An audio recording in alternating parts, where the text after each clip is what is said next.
आज जैसे जो बाबा साहब का कार्य था, संघर्ष था, बाबा साहब ने अपने पूरे जीवन में मानव कल्याण के लिए और विश्व में शांति स्थापित करने के लिए कार्य किए। इसीलिए आज का दिन हमारे लिए दुख मनाने का नहीं है और गम मनाने का भी नहीं है, क्योंकि जो महापुरुष होते हैं वो कभी मरते नहीं हैं, क्योंकि वो हमारे साथ हमेशा विचारों में रहते हैं।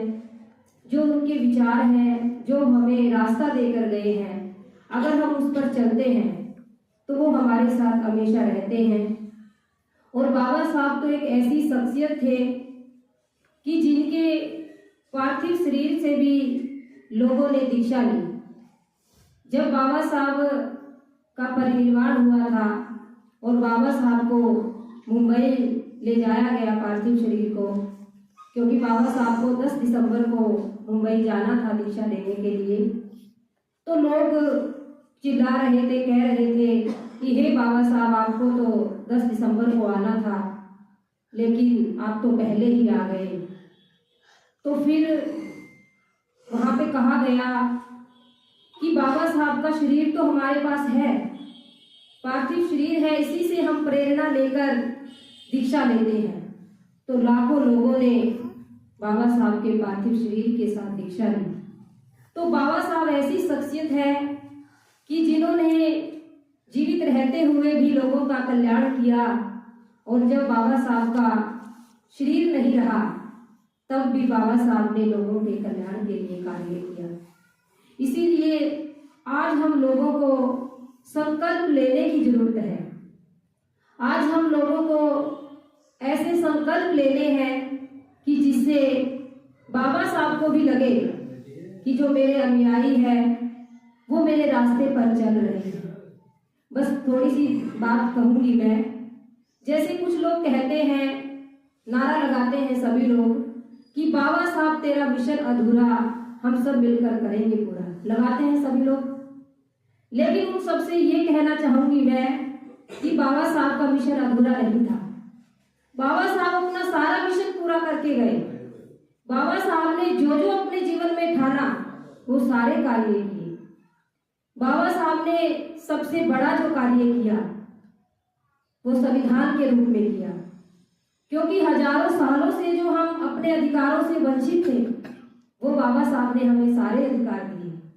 क्या हमने उन अधिकारों को संभाला? क्या हमने उन अधिकारों को जाना?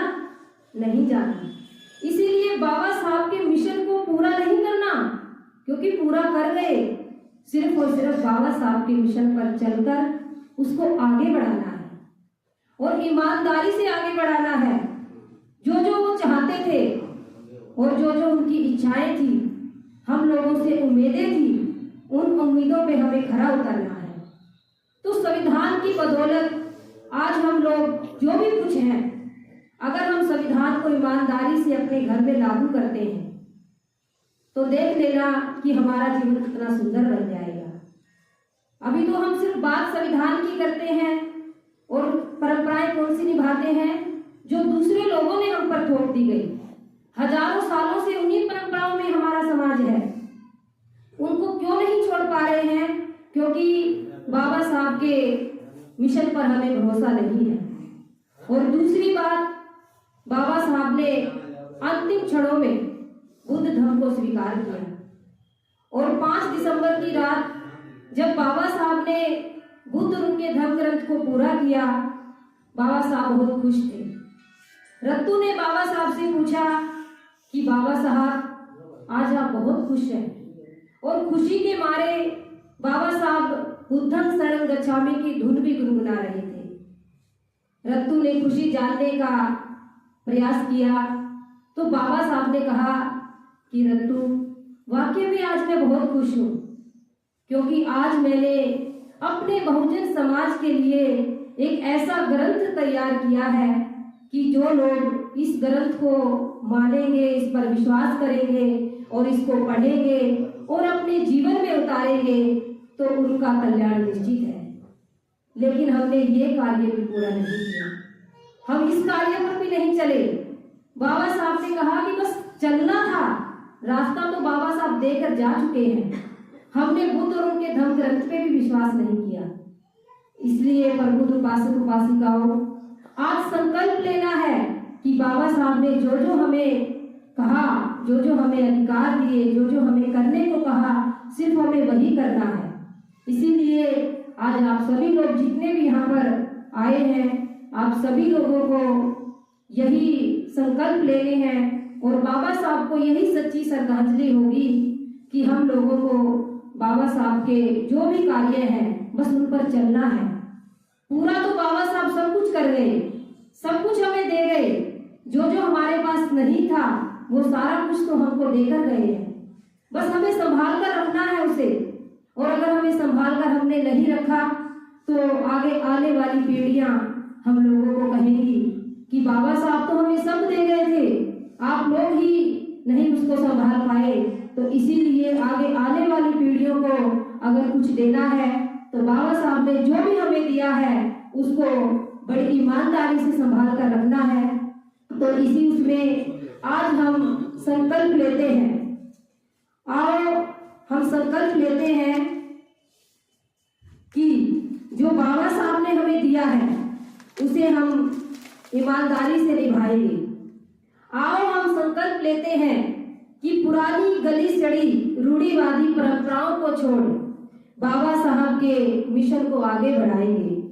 आओ हम संकल्प लेते हैं कि घर की महिलाओं को आजाद कर घूंघट मुक्त करने के लिए उनको प्रेरित करेंगे। आओ हम संकल्प लेते हैं हमारे जो युवा है उनको नशा मुक्त करेंगे। आओ हम संकल्प लेते हैं जो समाज में रूढ़िवादी परंपरा है, जन्म भोज की परंपरा है, मृत्यु भोज की परंपरा है, विवाह भोज की परंपरा है, इसको खत्म करने के लिए आओ हम संकल्प लेते हैं। आओ हम संकल्प लेते हैं दूसरों के त्योहारों को नहीं मनाएंगे। आओ हम संकल्प लेते हैं सिर्फ बाबा साहब का कहना मानकर बहुत उत्सव ही मनाएंगे। आओ हम संकल्प लेते हैं धर्म को अंगीकार करेंगे और मानव कल्याण के लिए अपना ये जीवन न्यौछावर करेंगे। आओ हम संकल्प लेते हैं बाबा साहब के विचारों को ईमानदारी से अपने जीवन में अंगीकार करेंगे। आओ हम संकल्प लेते हैं बाबा साहब के तंबू का बंधु बनकर ईमानदारी से उस पर कार्य करेंगे। आज बाबा साहब का परिनिर्वाण दिवस है, लेकिन हम नहीं ये बात चाहते कि सभी लोग ये सोचे कि बाबा साहब आज के दिन गुजरे या खत्म हुए, क्योंकि महापुरुष कभी भी नहीं खत्म होते हैं। वो हमारे इर्द गिर्द रहते हैं, हमारी यादों में रहते हैं, हमारे विचारों में रहते हैं। इसीलिए आप सभी भी यहाँ बैठकर ये महसूस करें कि बाबा साहब आपके पास में ही है। तो जो मैंने आप लोगों को ये बातें बताई हैं, मैं यही उम्मीद करूँगी कि आप सभी इन बातों को अपने जहन में उतारेंगे और इन पर चलने का प्रयास करेंगे। इन्हीं शब्दों के साथ सभी को बहुत बहुत साधुवाद, सभी का मंगल हो। सा